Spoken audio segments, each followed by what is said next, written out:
Being anti-racist is a bestseller that's being incorporated into curricula in schools across America. And he's at the Aspen Ideas Festival. And he's asked a simple question: what is racist? What is anti-racist? And this is his answer, proving not only that his whole ideology is a fraud, but that he couldn't even pass a philosophy 101 class. Listen to this circular reasoning. You talked about the importance of defining racism, but unless I missed it, which is possible, I didn't hear your personal definition. Is there one that you would offer us? Like, how do you define racism? Sure. So racism, I would define it as a collection of racist policies that lead to racial inequity that are substantiated by racist ideas. What? Sure. A collection of racist policies that lead to racial inequity that are substantiated by racist ideas. And anti-racism is pretty simple, using the same terms. Anti-racism is a collection of anti-racist policies leading to racial, anybody want to take a guess? Equity that are substantiated by anti-racist ideas. What is racism? Racism is racism. See, circular reasoning is when you start at the end of the thing you want to get to the end of. Racism is racism. What's being a racist? Racist things that lead to racist policies that leads to racist outcomes. That's not an explanation. It's not a definition. That guy could not pass a philosophy 101 class, and he's supposed to be the leading light of racial thought in America. He just thinks it sounds good, really. It's absurd. And this is how it manifests itself in schools around America, as we've talked about quite a bit. The latest example being a Las Vegas charter school named Democracy Prep, apparently named so ironically. They took over this outfit out of New York, took over this prep school in Las Vegas about 5 years ago, modified the school's civics curriculum to place heavy emphasis on intersectionality and critical race theory. All students are now required to take the year-long Sociology of Change course. The class materials mandate students label and identify their racial, religious, sexual, and gender identities, and then determine whether that part of your identity has privilege or oppression attached to it.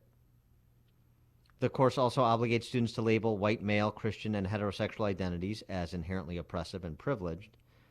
The course's teacher has labeled her own race as privileged, her gender as oppressed, her agnosticism as oppressed, and her bisexuality as both privileged and oppressed. There's a lot going on there. The class content also informs students that reverse racism is not real. A young man named William Clark began taking the course in the fall of last year. He protested the mandate to announce his identities and then characterize his identities as so required.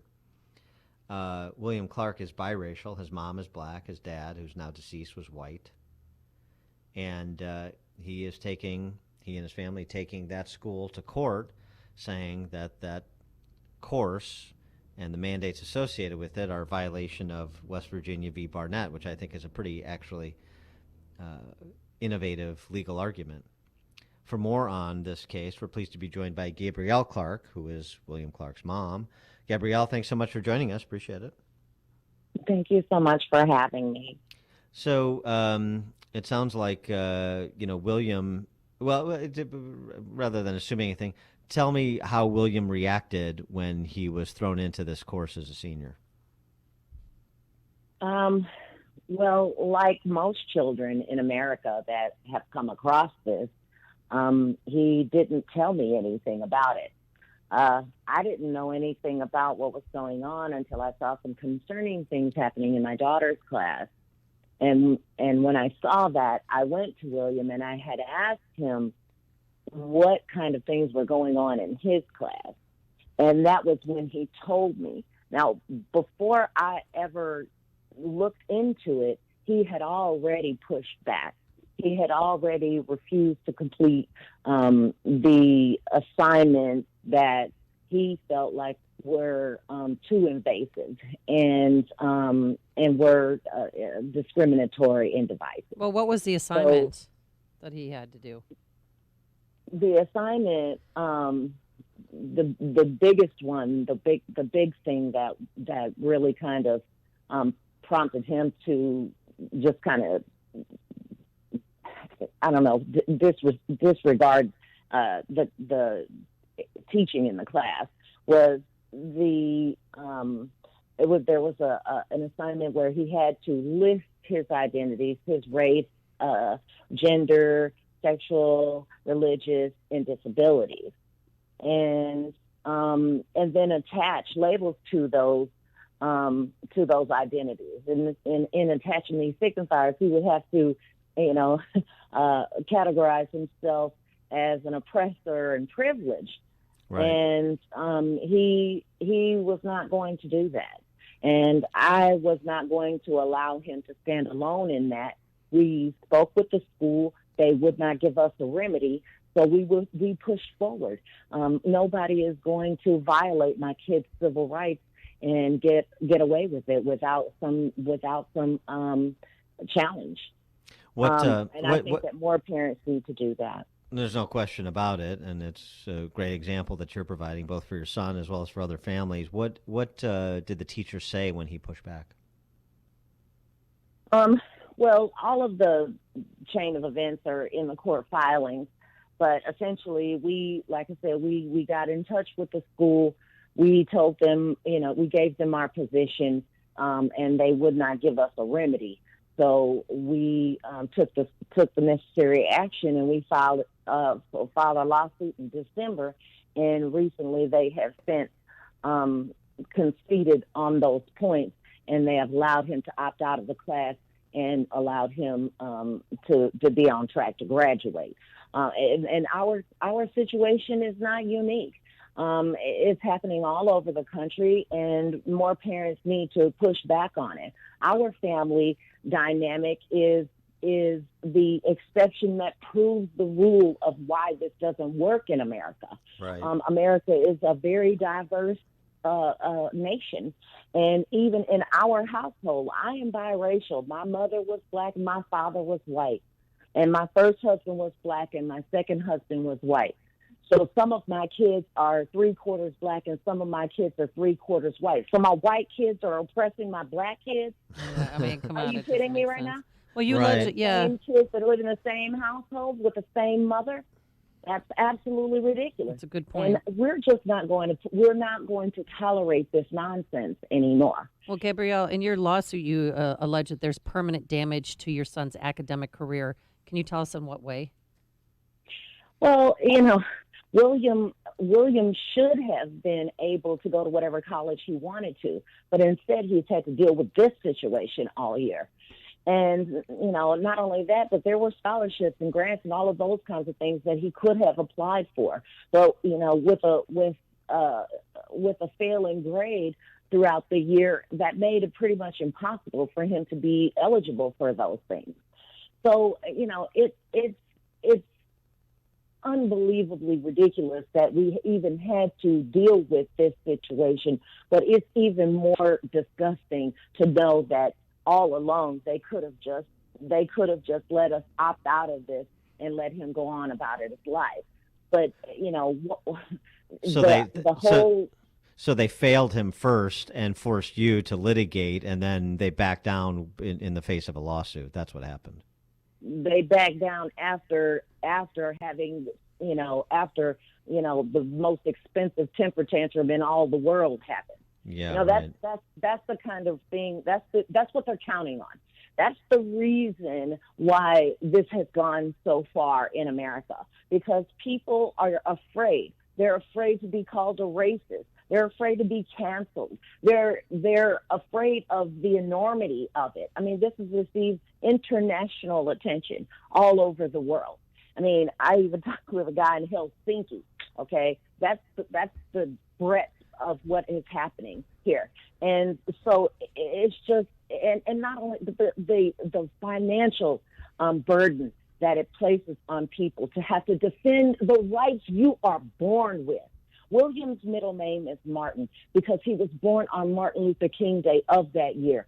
I've raised my kids to live out the tenet that Dr. King set for us, to judge people by the content of their character and not by the color of their skin. And so we felt like no matter the cost, no matter the expense, no matter the recognition, no matter the enormity of it, we just were not going to allow this. I mean, just for my son, for him to be able to move through his life knowing that he did the right thing was important. But just so that this kind of thing just stops, he felt like, and I agree, that we needed to press forward. And how did that play out with your daughter too? Is she at the same school?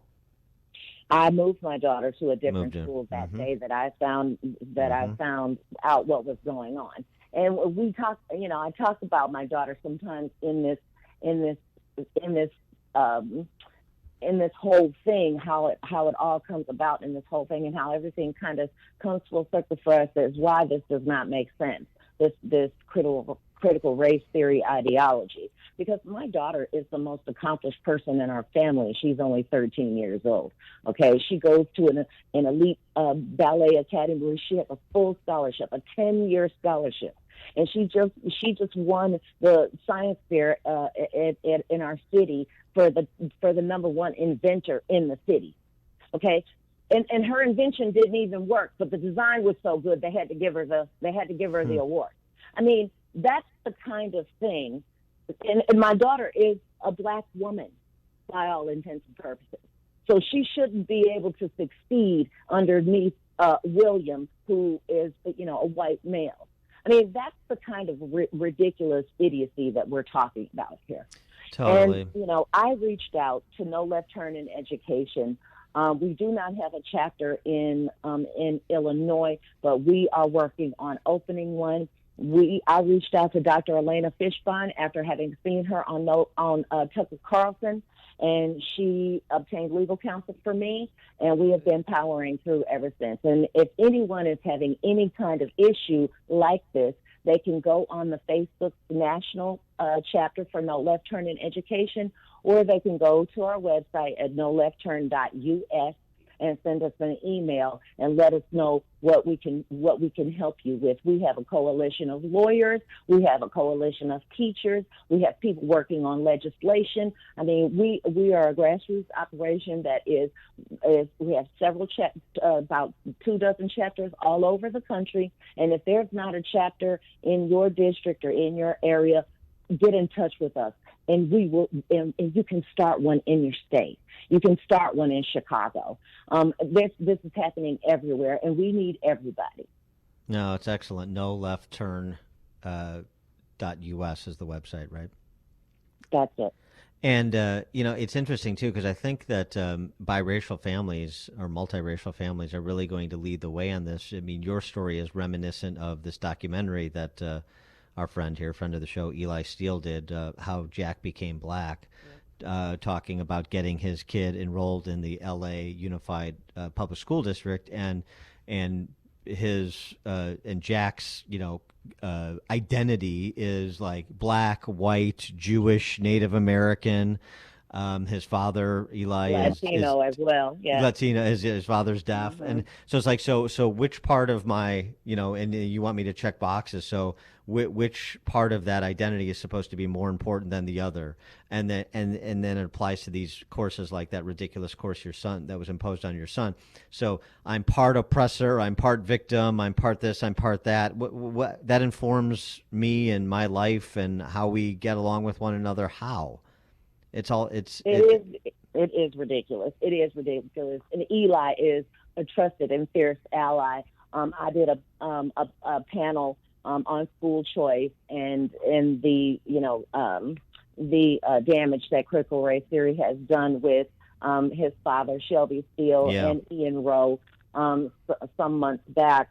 And these are the kinds of people we need to be listening to, not these race hustlers and race baiters and all of that other nonsense.